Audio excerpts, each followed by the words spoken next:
Et évidemment, comme vous le savez, tous les vendredis, c'est devenu une tradition, un rituel désormais, une sorte de rétrospective hebdo sur donc les 3 journées d'audience liées au procès du 28 septembre. Sékou Diatia, bien entendu, est dans ce studio. Sékou Diatia, bonjour. Bonjour Ouri, bonjour à Segiri, bonjour à Banco Dandabola. Voilà, nous parlons donc de cette de cette semaine du 1er mai 2023. Après avoir connu une courte interruption, le procès des événements du 28 septembre 2009 a donc repris mardi dernier devant le tribunal criminel de Dixine, délocalisé à la cour d'appel de Conakry. Sékou Diatia, c'est Genabou Ba qui a de nouveau comparu après avoir produit une pièce d'identité. Oui, comme vous le savez, son audition avait été suspendue le 17 avril dernier jusqu'à ce qu'elle produise une pièce d'identité.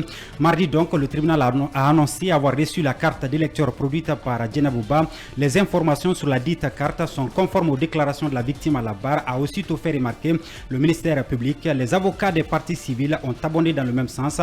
Les deux parties ont alors sollicité la poursuite des débats. La défense a estimé que la production de cette pièce ne règle pas le problème, d'autant plus que la victime ne reconnaît pas sa signature sur son procès verbal. Maître Jean-Moussa Sobogui est allé jusqu'à se demander quand est-ce que Genabou Ba s'est finalement constitué partie civile dans cette affaire. Cet avocat du colonel Moussa Keboro Kamara a demandé au tribunal de déclarer la constitution des parties civiles de la victime irrécevable, une demande rejetée par le tribunal. Poursuivant son audition donc, Genabou Ba est revenu sur les coups et blessures et violences dont il dit avoir été victime au stade du 28 septembre. Elle est également revenue sur les menaces proférées sur elle dans la matinée du 28 septembre par le colonel Moussa Keboro Kamara à l'esplanade du stade contre des manifestants. Genabou Ba a enfin sollicité un dédommagement. C'est ce qui a mis fin à sa déposition. Et Genabou Ba a aussitôt été succédé à la barre par Oumar Djoubaté, un médecin qui s'est constitué partie civile pour avoir perdu sa maman au stade. Oumar Djoubaté a expliqué que Fanta Condé, puisque c'est d'elle qu'il s'agit, est allée de la maison à Wanidara pour le stade aux environs de 8 heures en compagnie de sa copine du nom de Nambalou. Selon la partie civile, la victime avait insisté à la veille du 28 septembre 2009 pour participer au meeting des forces vives nationales. Le jour J, la militante du RPG est effectivement partie au stade malgré l'opposition de ses enfants parce qu'elle souffrait du diabète. Lorsque sa maman sortait de la maison, elle lui a confié son sac qui contenait son téléphone, a témoigné Oumar. Il était de garde dans une clinique en Co 5 quand il a appris que ça ne va pas au stade. Lui et ses frères se sont alors inquiétés. Ils ont aussitôt commencé à chercher à prendre des nouvelles de leur maman. Et lorsqu'ils se sont rendus à l'évidence qu'il y a eu massacre au stade, Oumar Djoubaté et d'autres membres de la famille sont passés à l'hôpital d'Onka sans pour autant voir le corps de Fanta Condé. N'ayant pas vu leur maman lundi et mardi, mercredi, certains membres de la famille se sont effectivement rendus à l'hôpital d'Onka, a rappelé Oumar Djoubaté. Les autres sont bloqués à la porte, mais lui, en tant que médecin, parvient à se faufiler entre policiers et gendarmes pour se retrouver à la morgue de l'hôpital par la complicité de certains de ses amis médecins. Après avoir commencé à fouiller, il est interpellé par un béret rouge qui lui a défendu de toucher au corps dont certains avaient commencé à sentir, a-t-il témoigné. Il n'a pas vu là le corps de la militante du RPG. Jeudi, un communiqué est publié pour annoncer la restitution des corps. Vendredi, a-t-il poursuivi, les corps sont transportés à bord des camions militaires et exposés à l'esplanade de la mosquée Faisal. Après des fouilles, selon Oumar, son grand frère retrouve la dépouille de Fanta Condé. C'est sur fond de tension qu'elle est récupérée avant d'être inhumée à Simbaya sans autopsie, a avoué le médecin. Oumar Djoubaté révèle avoir constaté trois fractures au niveau du bras droit de la victime. Fanta Condé a trouvé la mort par suite à des violences, a affirmé son garçon qui demande que justice soit faite. Que c'est triste. Après la déposition d'Oumar Djoubaté, c'est Alpha Bakar Diallo qui a été entendu lui aussi, partie civile.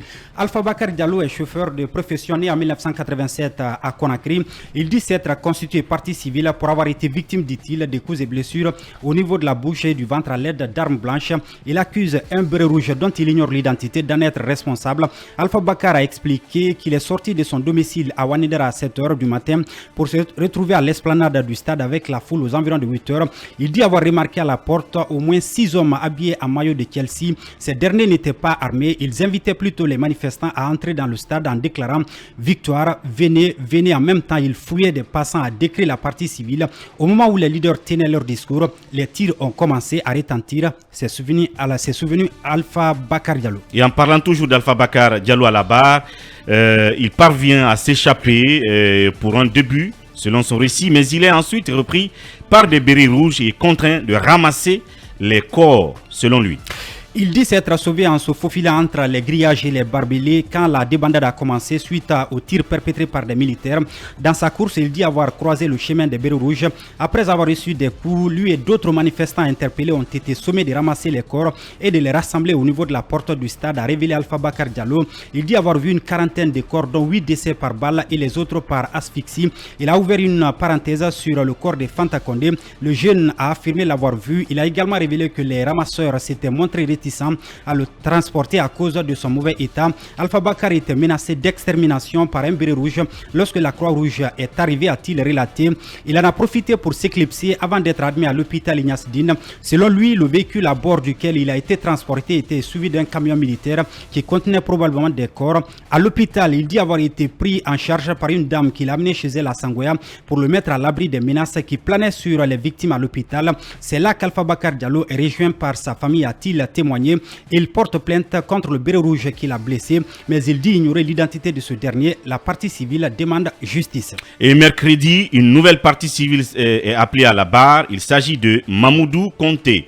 Mamoudou Conté milite dans le parti UFR. Il a expliqué que dans la matinée du 28 septembre 2009, lui et beaucoup d'autres militants de ce parti dirigé par Sidia Touré se sont mobilisés à partir de Matam pour rallier le grand stade de Conakry à l'époque. En dépit des petits obstacles, notamment au niveau des Farmadjiné où des policiers ont tenté de les empêcher, ils ont pu accéder au stade aux environs de 9h30. Après 10 heures, a-t-il ajouté, des militaires en béret rouge et d'autres coiffés de tissus rouges parsemés de coris ont fait irruption. Certains tiraient, d'autres bastonnaient des manifestants, a décrit Mamoudou Conté. Dans la débandade, il a pu sortir selon lui dans des conditions pénibles, mais avant de sortir, la victime dit avoir vu des hommes en étoffe égorger des manifestants en détresse. Il ne parle pas clairement de viol, mais Mamoudou dit avoir vu également des bérets rouges en train d'agresser des femmes dans l'enceinte du palais des sports. D'autres militaires ont sectionné des fils électriques et placé des pointes devant des manifestants. En débandade, a-t-il témoigné. Il se plaint aussi de bastonnades et de violences. Son téléphone de marque Nokia lui a été aussi retiré par un policier, a-t-elle déclaré. Suite aux violences dont il dit avoir été victime, Mamoudou Conté révèle que ses genoux continuent de lui faire mal. Dans le box des accusés, il n'a mis personne à l'index. Cependant, il tient le capitaine Moussa Dadissa Kamara et compagnie pour responsable du massacre du 28 septembre 2009. Et après Mamoudou Conté, c'est Tierno Mamadou Diallo qui a été entendu. Tierno Mamadou Diallo est un commerçant né en 1976 à Djountou dans la préfecture de l'Elouma. Il a été interpellé avec 2 autres personnes par des civils armés entre Konkassor et Amdelaye lorsqu'il rentrait à la maison aux environs de 8h30, a-t-il expliqué. Selon lui, ils ont été ensuite livrés aux gendarmes avant d'être convoyés à l'esplanade du stade du 28 septembre. Il a rappelé que c'est devant lui que les tirs ont commencé à retentir. Il dit avoir profité du passage d'un des véhicules de la Croix-Rouge pour tenter de s'échapper, mais en vain. Il est alors pris à partie et violenté. Quelque temps après, lui et ses compagnons d'infortune ont été amenés à l'escadron mobile d'Amdalaï avec de nombreux autres manifestants interpellés par des gendarmes. La partie civile révèle qu'elle a été torturée non seulement en cours de route, mais aussi après avoir été emprisonnée dans les locaux de cet escadron.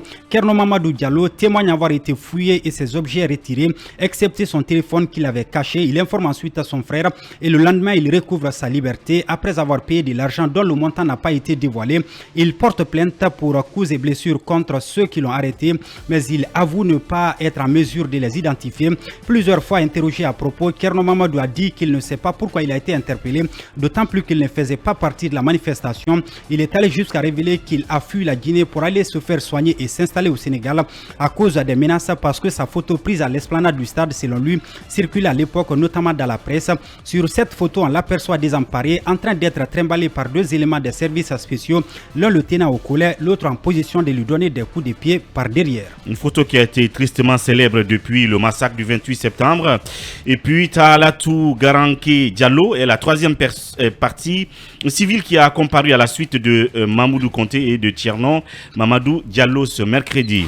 Taalatou Garanké Diallo est l'un des gardes du corps du président de l'UFDG. Il dit s'être constitué partie civile pour avoir été victime de coups et blessures et de vols.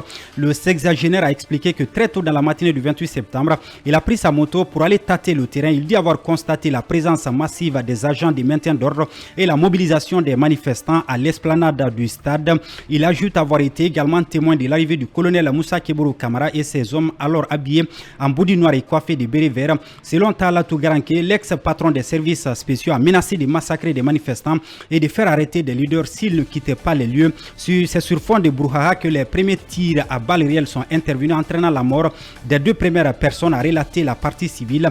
L'ex-garde du corps du président de l'UFDG aussi a rappelé que quand les discours ont commencé au stade, les bérets rouges ont fait irruption avec des tirs. Il dit avoir été poignardé au bras gauche en tentant de se sauver. Tout de même, il parvient à retourner au domicile du président de l'UFDG. C'est là qu'il dit avoir vécu le pire quand les bérets rouges sont tombés sur lui et s'en est sorti avec un pied fracturé et sa moto emportée. En plus du colonel Moussa Keboro Kamara, le garde du corps de l'âge Selouda Diallo affirme avoir vu le commandant Toumba Diakité secourir des leaders. Il a également vu Marcel Guilavogui agresser des manifestants. Il tient le capitaine Moussa Dadis Kamara pour responsable du massacre du 28 septembre et demande justice. Sa déposition est terminée. La suite du procès est renvoyée au 8 mai prochain pour la suite des débats. Voici la quintessence de ces journées d'audience relatives donc au procès du massacre du 28 septembre. Si vous avez dû donc rater un instant ce procès, voici ce qu'on peut en retenir.